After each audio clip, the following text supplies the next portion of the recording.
The average 18-year-old, the person who's 18 now, will, if the current data stays as it is, spend 25 years of their life scrolling on their phone. Now, if people stop believing anything they see, they'll believe anything. If you don't believe in anything, you'll believe anything. The problem with cybersecurity, and it's the same problem with AI detection, is that in cybersecurity, as a defender, you have to be right 100% of the time. The attacker only has to be right once.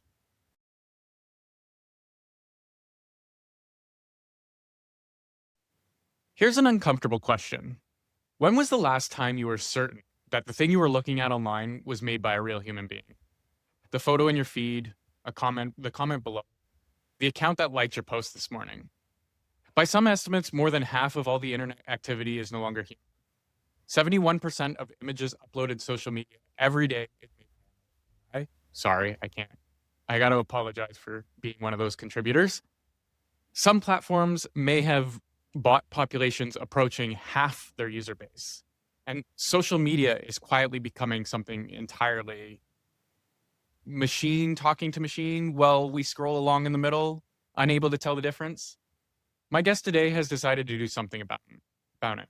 When everyone else went right, he went left. Ross Thorpe is a founder and CEO of Rooverse, a social media platform with one radical rule: zero content. Every user is verified as a real human being at the door using the same kind of identity checks that your bank runs. Every post is screened by detection software that, ironically, uses AI to fight AI. And in what might be the most extraordinary insurance policy in social media history, the platform's man-made content is backed up in space through a partnership with the company building the world's first lunar data centers. Ross is an UK entrepreneur with a background that took him from security industry to the higher education sector, where he watched firsthand as AI began reshaping how young people decide what's real. He's the founding member of an AI Trust Council, a new body trying to answer what may be the defining question of the next century on the internet: who wrote this and how? This conversation is going to be about trust, creativity, and our simple animal brains, and whether we can still build a corner of the internet where seeing is believing. Ross, welcome to the show. Thank you for having me. You're a very diverse individual, so I wanted to include as much as I could. But before we get anywhere, what's a truth in your industry that people do not want to? I think that in the social media industry, a truth that people don't want to admit is the extent to which they have handed over their sense of agency and their sense of their opinion has been handed over to what they are ingesting online. So what they're seeing and experiencing online, the influence that has on people is more than most people want to admit. Fair enough. Even myself, I get caught up in things that sometimes you just have to not follow the rabbit down the hole. And that's kind of what social media has become. So I do want to ask before we get anywhere, or before we go any further, can you explain to me where you came up with the idea for Rooverse?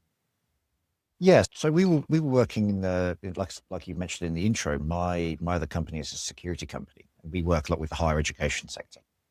So all through COVID, we were seeing, we had extensive lockdowns in the UK, as did much of the rest of the world. And we saw that young adults, 18 to the early 20s, were relying more and more to have social media as a form of human interaction. And interacting with other humans in the way that we do is the cornerstone for happiness. There's been lots and lots of studies showing that the more you engage with other humans, the happier you are generally.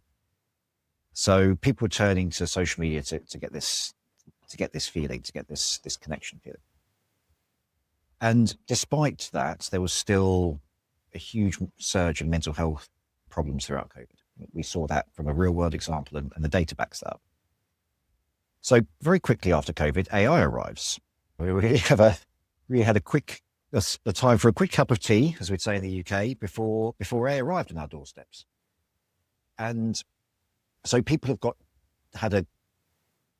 they're using social media more and more and more throughout COVID, and that habit doesn't go away. That doesn't leave you instantly.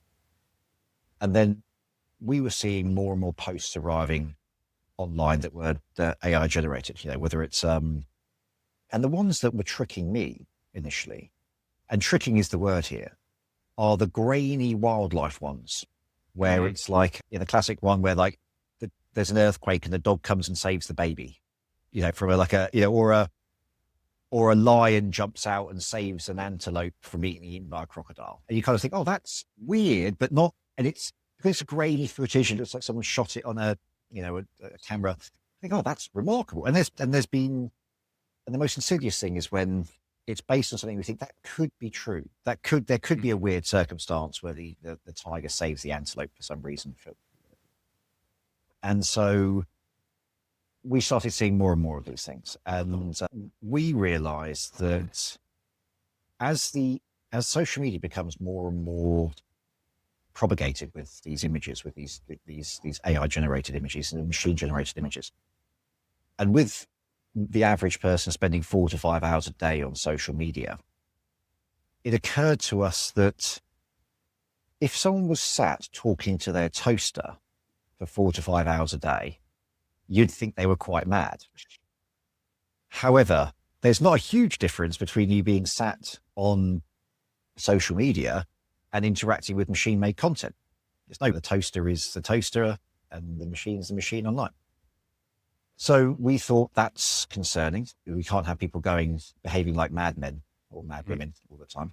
So that was a concern for us. The other thing is that there's, and this came after we'd started the project. I only learned this statistic a couple of months ago, and this is put out by an organization called ScrollAware that's doing some remarkable work. So the average 18-year-old will spend 25 years of their life scrolling on their phone. So I'll say that again for your listeners because it's quite remarkable. The average 18-year-old, the person who's 18 now, will, if the current data stays as it is, spend 25 years of their life scrolling on their phone. Now, as you've said in the intro, 71% of images being uploaded to social media are AI generated. Over 50% of long format text over 100 words is AI generated. Some of these platforms have 45% bots. So, and the line that ScrollAway uses is that if social media was still mostly human, that means that people would die with more of other people's memories in their mind than their own. Now, I think it's got worse than that because you're now having 18-year-olds who are going to die with machine-made content, with machine-made memories in their head more than their own memories. And that to me is shocking. Here's something I don't say out loud much. I forget half of what is said in a conversation while I'm still having it. And this is Plod. I backed it back when it was still a Kickstarter. So I've been using this thing since before most people even heard of it. It records all of my meetings, my calls, whatever, and turns it into a clean summary with decisions and action items already pulled out. And it's not just the card. They also have a wristwatch / necklace version that I can wear, clip it, or drop it on a table, hands-free, while I'm still looking at the person instead of my notebooks. The best part? I own the notes. I'm present in the room, and the summary is done before I even leave it. I've been on this since day one for a reason. If your brain leads conversations like mine does, the link's down below. This thing I actually use every day. So I grew up on the internet before the AI revolution took over. Just for our audience out there, the AI revolution was out there well before 2023. Bots and nefarious actors were posing as real individuals well before the AI we have today. I'm actually writing a book on how that kind of caused a lot of the world's mental health because of not knowing who's a human and who's a bot and who you're arguing with. But what kind of impact will that have on an individual going forward? Not being able to see the difference between real and fake. There's two ways it can go, and the more concerning one is when you and there's been a fascinating study out of Cambridge and a French institution whose name escapes me. It also saves me having to pronounce French very badly. But they found that people who were exposed to deepfakes and then were subsequently informed that it was a deepfake, their trust in that person or that brand was permanently damaged inside the time of the study. So if you are exposed to an AI generated deepfake or AI generated image about a particular subject or anything like that, your mistrust in that will grow, and it doesn't seem to go back to baseline. Now, if people stop believing anything they see, they'll believe anything. If you don't believe in anything, you'll believe anything. Most of the guests that come on this show came from the same place. Not cold outreach, not DMs, not begging people to come talk to me. And that's only grown truer as this channel has grown. I've been using Podmatch since I started podcasting. Not a recent partnership, not a one-off sponsor read. This platform has been finding my guests the entire time I've been building the show. And here's what it actually does. You tell it who you are, what your show needs. It matches you with guests that actually fit based on your topic, your audience, and what they bring to the table. No cold pitching, no chasing people who never respond, and the guest always wants to be there. I've talked directly with the CEO about why he built it this way, what he wants it to solve, the whole thing. That's not something you get from most platforms. This one's actually run by somebody who cares whether it works for the people using it. The guests I've gotten through Podmatch didn't just fill an episode. They shaped how I interview, how I think, how this show sounds versus when I started. That's the difference between a booking tool and a platform that actually makes you better at this. If you're podcasting and still doing guest outreach the hard way, stop. Go check out Podmatch. The link is below. And if you start questioning the reality of everything you're seeing, you become much more susceptible to bad actors. And to your point about bots as well, there's two ways this can go. One is that we know LLMs are sycophantic. So they think every idea you've had is the best thing since sliced bread. But the other thing is that bad actors, bad organizations, bad countries can set up bots to attack any ideas that might be good. So there's no barometer to see where an idea is good or an idea is bad, a concept is bad, or what you're saying is right or wrong. Because you're either getting smoke blown up your bum on one side or being attacked no matter what you say is good on the other.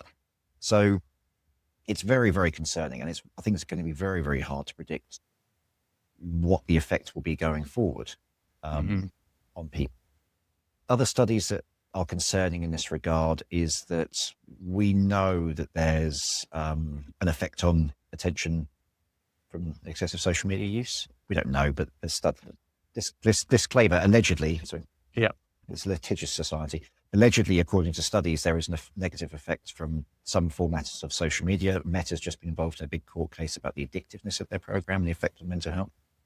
We've got studies out of MIT and Oxford indicating that LLM use can be tied to cognitive reasoning going down, critical thinking going down, sense of ownership over the work you produce going down. There is a study out of MIT and Oxford that says just 10 minutes of LLM use on problem-solving tasks is enough to make you worse at problem solving and more likely to give up on problem solving once it's taken away. There's research out of Japan that says LLM use is addictive. And none of these things are shocking. If you didn't used to own a car and then you walked everywhere and then you bought a car and drove everywhere, you're going to get less fit and you're going to like using the car. It's not, lots of studies are there. It's not rocket science to come to this logical conclusion on your own. And the danger is that we're getting caught in a place where people are having to use these things, and it's super convenient. We've all done it, and we're not anti-AI zealots over at Rooverse. Where absolutely AI needs to cure cancer. Absolutely, AI needs to solve the environmental crisis. But the technology is progressing so fast that we're not sure what the effect on the human mind and society will be. There's also a concerning study that's just been published in Nature magazine, I think, which is that LLMs can successfully predict the outcomes of social science experiments. Wouldn't that be because it can actually modify those experiments as they run? No. So what they did is they took ChatGPT-4 and compared its, they gave a hypothesis and said, what do you think is going to happen without that? And then it said based on all the other stuff. And it's able to go, yeah, probably this. And actually the responses from the surveys and the social science experiments, it's a fairly close match. Now, in some ways that can be great because it means that you can pre-test dead ends by having it done. It also means that if you're a nefarious person, you said, what would happen to a population in the city if I made all the traffic lights be red for 5 seconds longer? Would people get more annoyed? Would become more compliant over time?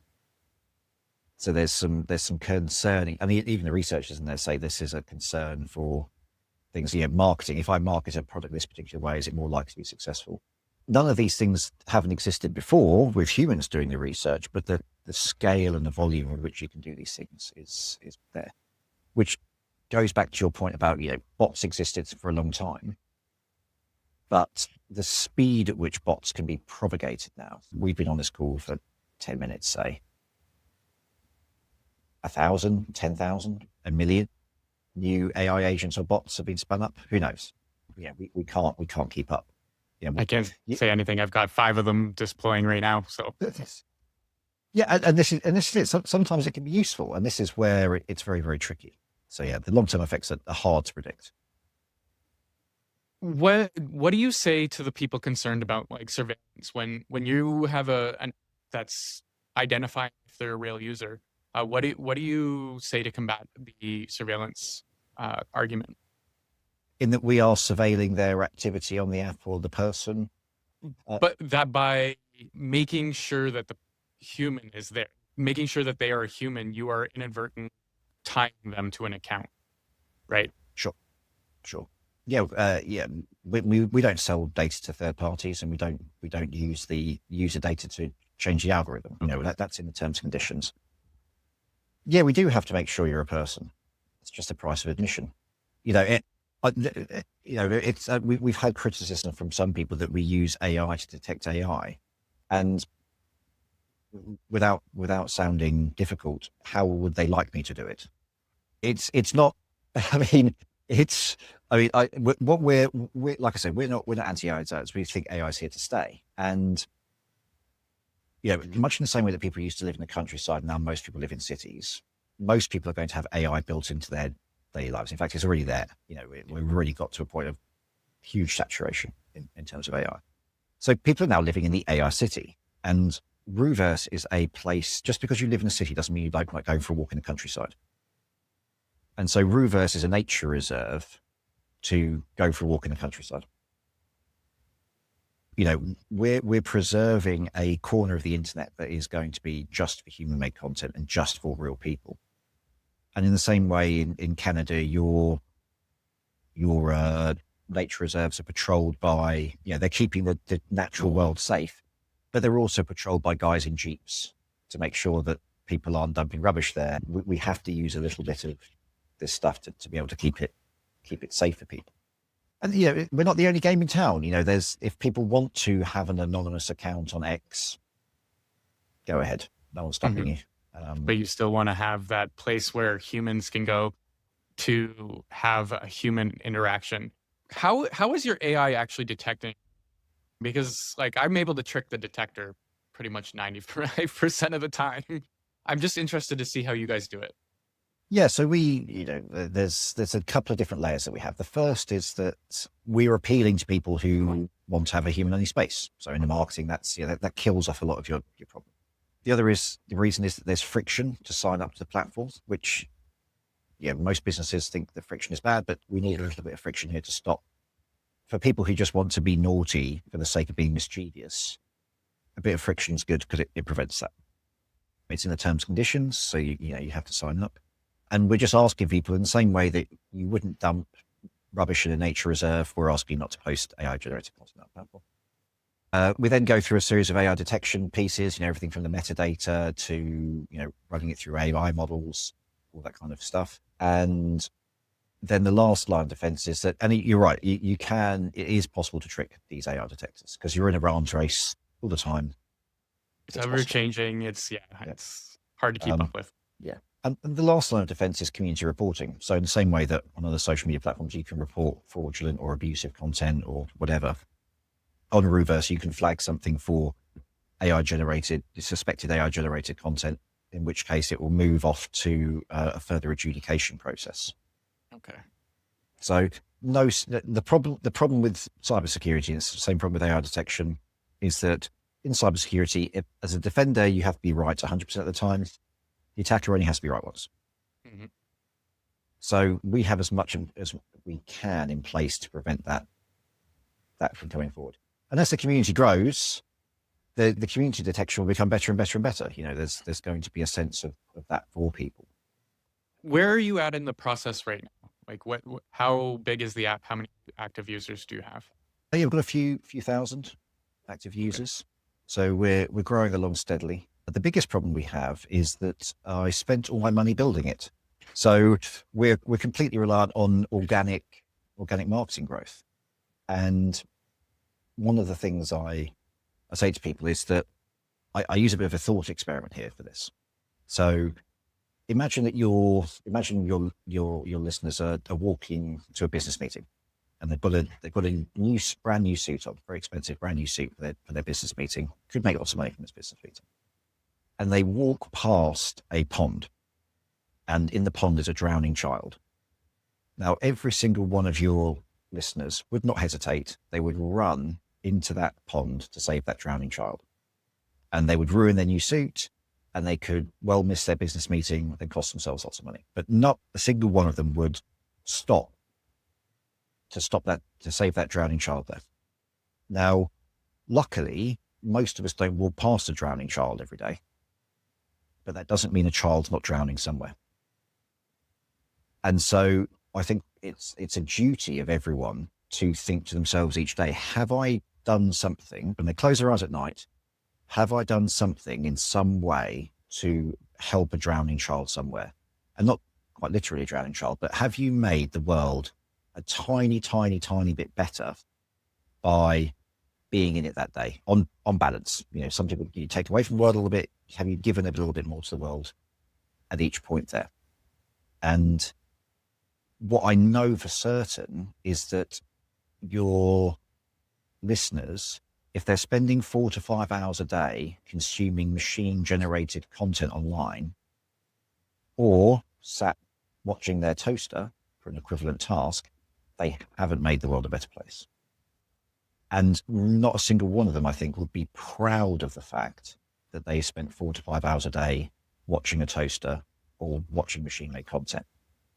But what they can do is they can go on to other platforms, like Rooverse, and by going on and complimenting an artist's real human-made piece of art, they've made that world a little bit of place, because that artist is now going to produce more art, which will make the world better.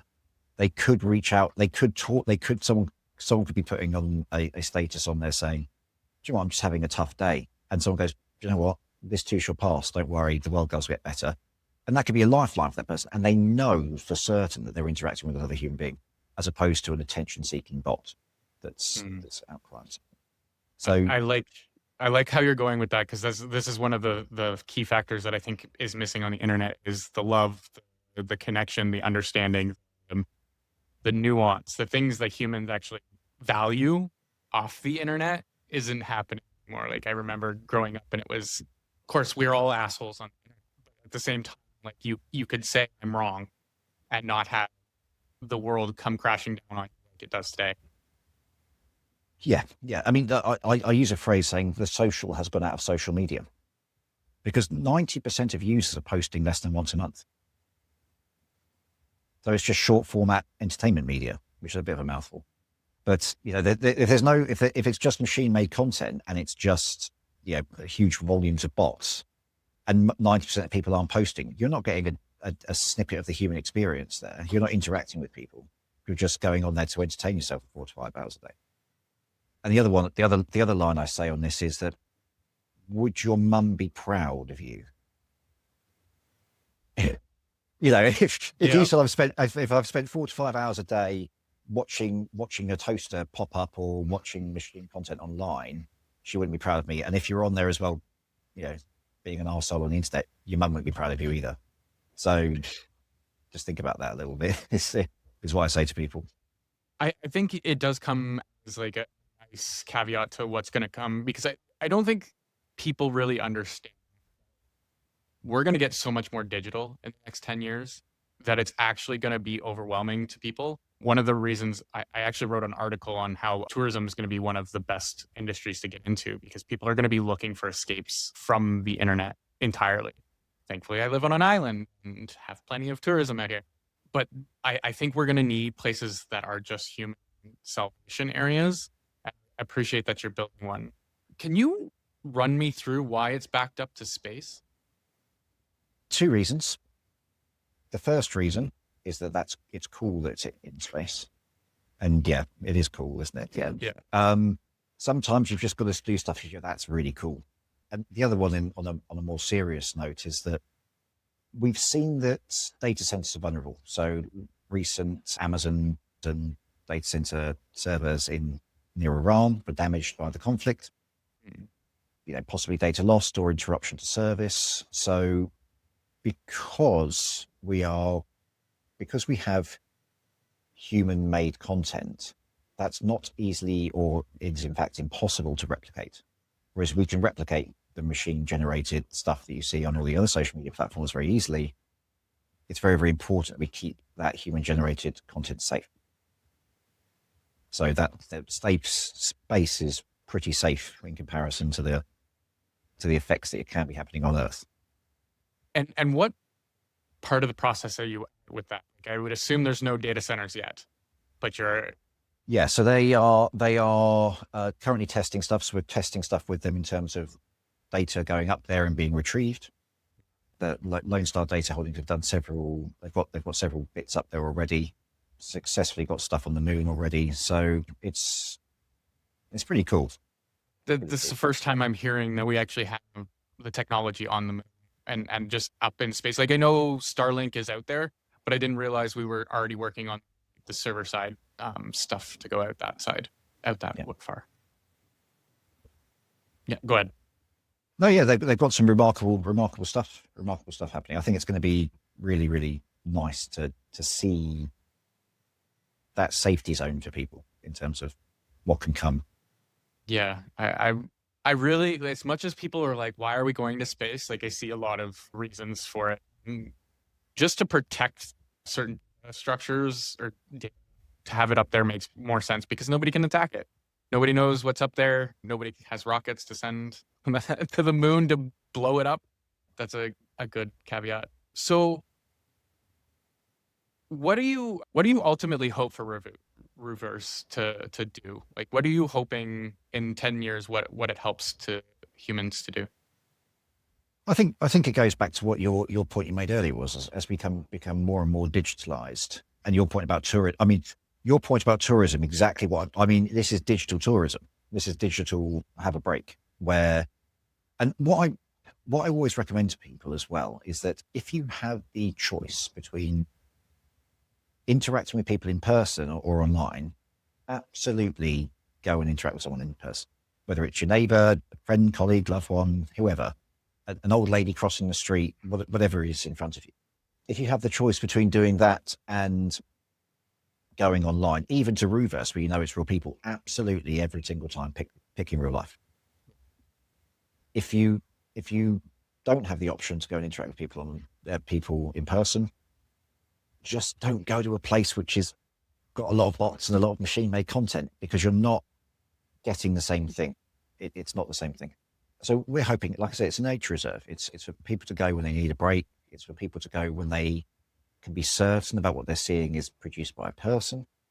And it's to be able to forge connections again. Social media has been hugely powerful in bringing people together over the last, call it 25 years. 25 years. Depends if you want to count MySpace with their friend ranking system. But that's the thing. The other thing that we've done on Rooverse is try to take out some of the bits that are less nice in social media. The main feed that you on your thing there it's just people you follow in chronological order. I mean, there's the option to go and see other bits. You can explore and things like that, but it's up to the user to choose that. Yep. That makes a lot of sense. I think Facebook did the opposite, where they have an area where you can go and interact with humans, but the majority of it is a curated feed. I think when we started getting into algorithmic curation, that's where we started to go downhill in terms of, because we're trying to service what you want to see or what you're going to keep you there the longest, instead of the actual connection mechanism behind it. Yeah. So we have it so you can catch up on everything that you follow, everything that you follow. You can finish. The other thing is that we have a take a break piece. Go outside. Look at some flowers grow, etc. To try and get people to do that. So the other thing that we've done is we've kept, Instagram famously no longer has end-to-end encryption on its messaging. Mhm. We've kept the end-to-end encryption. We're just putting in quantum safe encryption onto that messaging and the rest of the platform. And we're just in the final testing phases of the Rooverse Messenger app, which will come. So your Rooverse messages that you can see on your app, you can also just see on the messaging service. And unlike Signal, Telegram, WhatsApp, you can't create an anonymous account because you're proving that you're a human. So it will be the only quantum safe proof of provenance of who you are messaging app on Earth. There's no bots scamming you like there are on these other messenger service. There's no anonymous. You just have real humans doing it. Yeah, well, and yes, and absolutely, that's still a possibility. Like you said, it's that I can't wrap a blanket around the world. I mean, that can happen, but at least it's not in the same volume and the same potentially predatory delivery as some of these bots can do. Just, I know we're at time here, but I just wanted to ask one question. How do you make money? Yeah, so great question. So what we have is on the platform is Rootchip Lite. So Okay. Rootchip Lite is an on-platform credit where you can pay to boost your post, so boost up the visibility of your posts. Same for advertising and marketing, and it's a straight easy thing. One Rootchip Lite, which costs $1, means that 1,000 different people will see that post. Very simple marketing things to put in there. I would just stress, being a software engineer, that can be taken advantage of really easy. So I hope you have a robust mechanism in place so that people aren't spamming ads all over the place. Yeah, we've got that in place. The other thing is that you can earn Rootchip Lite by interacting with the platform. So if you like someone else's post, you can get this stuff by posting, by doing a daily login. So we have it there, and we're going to introduce additional features like there might be premium business forums that you can pay Rootchip Lite to have, be a member of, things like that. So we're introducing that in phases down the line. So yeah, very simple model. No weird thing where you pay advertising and then your organic appearance increases as well. It's all very transparent. It's all very clear what each thing is. Very fair. So just to the audience out there, who are you? Where can people find you? What's your app? Any final advice you want to give to them? But yeah, so it's rooverse.app, the website. So that's ROOVERSE.app. Available to download on Google App Store, Apple Store. So come and have a look. It's a place where people are people, and it's I can't speak to the quality of the content. There's nothing to stop people posting pictures of their breakfast, but at least it's a real person posting a real breakfast. And the other thing I'd say to people is that just take your time each day and think, have I done something today that's made the world a tiny, tiny, tiny bit better for me being in it? And that's it, really. I think if everyone can do that, we'll be all right. I see that becoming the caveat, some of the, or not the caveat, but the future. I honestly think we've gotten to the point where we're sick of hating on each other. I think we're going to go through a phase where people are actually caring and trying to do better. But again, we will see with this whole AI revolution. The next 10, 15 years are going to be very scary and exciting. So we will find out. To anybody out there, please make sure you like, comment, subscribe, all the bullshit I'm supposed to tell you. Please reach out if you need anything. Thank you for listening. And to everybody out there, stay weird.